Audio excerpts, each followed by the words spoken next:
Carmelo Anthony, the 17-year-old African-American that stabbed to death, I'll say allegedly, but he's confessed to it, Austin Metcalf, a young lad of around the same age at a high school sporting event. Now, I haven't really spoke on this particular topic, and I don't know if I had intended to, but like many of you, I do have an opinion on these type of subjects based on what I'm hearing, based on what I'm seeing in social media.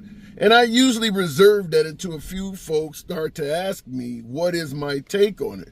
So nevertheless, here I am due to a few comments I received DM-wise and on a couple of my platforms, talking about whether Carmelo Anthony is indeed a murderer as alleged, or do you believe he was acting in self-defense and there's a racial element to it?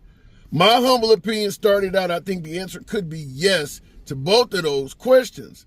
Now, a 17-year-old bringing a knife or some sort of a weapon to a sporting event is enough to lead folks to already suggest, well, why the hell would he do that if he didn't intend to take someone's life?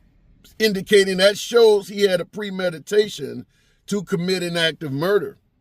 The obvious pushback is from the left is going to be folks like Kyle Rittenhouse bringing a rifle to a riot, indicating that maybe he too thought he might have to take somebody's life. I'm not going to go too far down the road of Kyle Rittenhouse. That's a whole different video. We can talk about it any time, but I do believe Kyle Rittenhouse acted in self-defense out of stupidity. But in regards to this particular scenario, are you aware, I'm assuming many of you are, but are you aware that the public, supporters of Carmelo Anthony, so far has raised, I believe, a little bit more than $300,000 for his defense?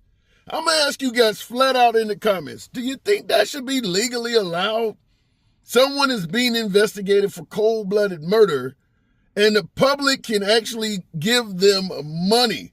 In other words, right now, he's essentially profiting off of his deed. If he is indeed a cold-blooded murder, he's profiting off of his deed. I once read an article from O.J. Simpson who stated people used to show up to his mansion or his home down in Florida and hand him a few bucks in cash all the time. There's a few folks out there that support individuals that are involved in diabolical activities. But should Carmelo Anthony be able to receive cash for his deeds while he is still in the alleged state? Perhaps if he is a convicted murderer, maybe the judge may, order a change in that. You can't order a person not receive any profit from their, like Charles Manson. He couldn't write all kinds of crazy ass novels and make a fortune off of them, but he had to be convicted first. So you got a lot of folks online that are not favorable to Carmelo Anthony being able to receive funds from the public. But keep in mind, in recent times, Luigi Maggione, and when it took the life of the United Healthcare CEO, ton of money has been raised for his defense. Also, I mentioned Kyle Rittenhouse. He received a ton of money as well, including a $600,000 loan from Ricky Schroeder of the 80s sitcom Silver Spoons. In addition to Kyle Rittenhouse, George Zimmerman, the other individual that took the life of Trayvon Martin, he too received a ton of money. Not to mention he later, after being found not guilty, after being acquitted for that murder, actually went to, I believe it was eBay, posted a picture of his victim, Trayvon Martin, with the firearm he used to kill him, and was selling the firearm. He sold the firearm under the guise that you're purchasing a weapon that was used to kill Trayvon Martin. A lot of folks actually like that. So understand that when we're talking about Carmelo Anthony, taking someone's life and money being raised for him, he's not by any means the first person this has happened to. I'm just asking you, do you believe that should be legal to raise money while being alleged of committing a heinous act like murder? So my take on it, we'll get right into that, is indeed I do question why you would bring a knife to a sporting event, but only slightly. Me personally, there was times that I actually carried a sharp instrument to school as well. If you're being bullied and you don't think you have any other way to turn, Sometimes self-defense is your only answer. And a lot of kids aren't going to just go to the student, to a teacher or a principal or something like that. Your mind at 17 does not think like it does in your 30s or 40s or 50s. You think differently at that age. You may not know that you can go to a principal or someone else without backlash. Going to a higher authority makes you look like a snitch. So in some communities, they're going to carry a weapon as opposed to trying to snitch on the bully. So I totally understand it. I'm not justifying it. I'm not saying it's right, but I totally understand it. But anyway, he was carrying a knife at the event. But it does sound like, based on the data presented, that the deceased was the first one to put his hands on Karmelo. Karmelo is reported to have stated that if you touch me again, you'll see what happens, and even invited him to punch him. And it sounds like the victim, the deceased, kind of fell for some of that. Kind of fell for it. Now, there is reports, I haven't verified this, let me know in the comments if you heard anything like this, that the deceased had 100 pounds on Karmelo Anthony. We're talking about Austin Metcalf. Do want to respect the deceased. His name is Austin Metcalf. He had 100 pounds on Karmelo Anthony. So for folks who suggesting, as opposed to going and using weapons, you're supposed to use hands and fight like a man. He's got 100 pounds on you. That's not going to go very well unless you got some serious combat training of sorts. 100-pound difference. Not to mention, Karmelo was in an environment where he was an outsider and everybody else was kind of in with each other. So there is also the possibility of him thinking that if I fight this guy, I'm just going to get jumped by all of them.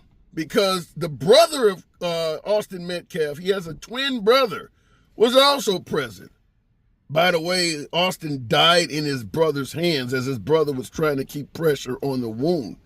Nevertheless, he did stab him in the chest. And my opinion is it was a totally unnecessary response to what it appears Austin Metcalf was doing. Perhaps he pushed him, maybe made a threatening step towards him or something like that, but it doesn't sound like Karmelo's life was in danger in any shape, fashion, or form. At least at the moment, he welded a knife and put it in his chest. Not to mention, Karmelo Anthony, after stabbing him, took off running, which makes it clear nothing was obstructing you from running to begin with. So if your life was in danger, you could have ran before taking the life of Austin Metcalf. My opinion is it's going to be a hell of an uphill battle for Karmelo Anthony to get out of this. I haven't heard anything that would give a legitimate self-defense case that would give him the right to take his life. It just doesn't. He's not on top of him, pummeling him. He's not being jumped by 5 guys. It sounds like he acted incredibly quick and to some degree was looking for provocation to use his weapon. That's just my opinion. Let me know in the comments if you think I'm getting it wrong. But I do believe that Karmelo Anthony will be convicted of some serious felony. Will he do the rest of his life in prison? I doubt it. I don't think he deserves that. Because the deceased, Austin Metcalf, was not totally innocent. He just got way more than he deserved in the process. But he was not totally innocent. Nobody made Austin Metcalf put his hands on his killer.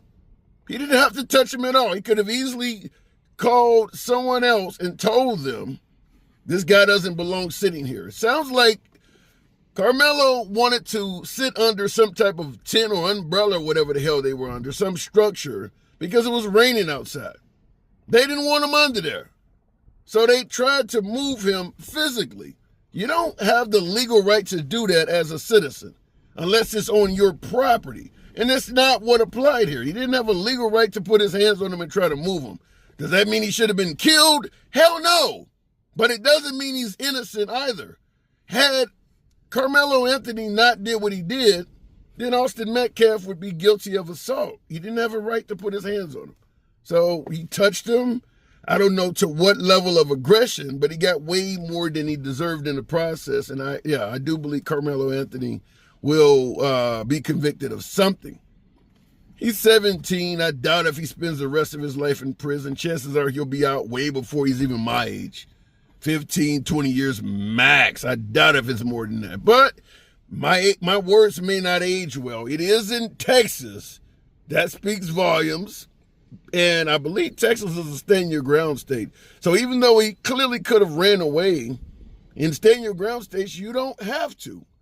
So in closing, what do you think? You think I'm getting any part of this wrong? You think Karmelo Anthony did have to take a life in self-defense? Do you think Karmelo Anthony is likely to get off? And last but not least, do you support someone being accused of a heinous crime like murder being able to essentially profit while it's in the allegation state? Because all of that money raised is going into his legal fees or whatever. Real quick before I close out, this just came in about an hour ago. Fox News did announce that the bail, a judge over this case has reduced the bail for Karmelo Anthony to $250,000. So essentially that money raised is enough to at least get him his freedom temporarily right now until trial. Trial could be 2 or 3 years from now. So he would normally be sitting in a county jail somewhere or depending on his family to mortgage their home to get him out. So that's a huge accomplishment already for the folks raising funds. They may have bought this guy. Let's say he does go down for life. Well, at least 2 or 3 years now, because his lawyer is probably going to try to delay this shit forever. They've gained him at least a year or two, maybe 3 years as much of freedom, because he wanted to serve that in a county facility waiting for trial. But let me know, do you think that should have even been allowed to happen? As always, feel free to smash that like button, subscribe to the channel. See you in the next video.